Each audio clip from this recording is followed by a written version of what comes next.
Bonjour. Aujourd'hui, c'est la fête de Saint Léon le Grand, pape et docteur de l'Église. Il est un des plus grands pontifes qui ait fait honneur au siège romain. C'est ainsi que Benoît XVI a défini Saint Léon le Grand.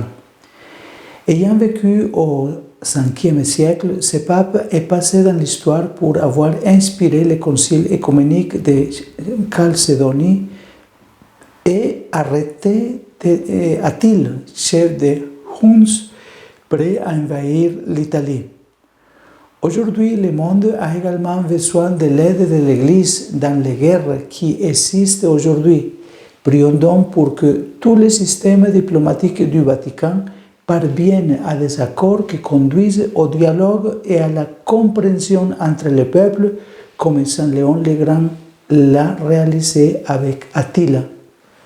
Comme pilule, protégeons toujours les plus sans défense ou les plus démunis. Dans l'encyclique Laudato Si, le Saint-Père François nous dit que face aux graves dangers environnementaux dus à différents projets, il faut tenir compte du simple soupçon de préjudice, que ce soit à l'environnement ou aux personnes directement.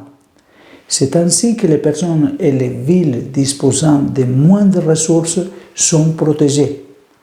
Dans la déclaration de Rio de Janeiro de 1992, il est affirmé qu'en cas de risque de dommages graves ou irréversibles, l'absence de certitude scientifique absolue ne doit pas servir de prétexte pour remettre à plus tard l'adoption de mesures effectives qui empêcherait la dégradation de l'environnement.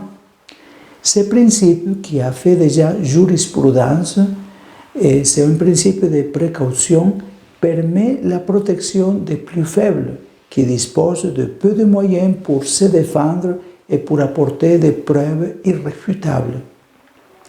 Si l'information objective conduit à prévoir un dommage grave et irréversible, bien qu'il n'y ait pas de preuves indiscutables, tout projet devra être arrêté ou modifié. Ainsi, on inverse la charge de la preuve, puisque dans ce cas, il faut apporter une démonstration objective et indiscutable que l'activité proposée ne va pas générer de graves dommages à l'environnement et à ceux qui y habitent. Il est important de toujours garder ce principe à l'esprit, car grâce à lui, les personnes et les villes les plus sans défense sont protégées. Que le bon Dieu vous bénisse et vous garde tous.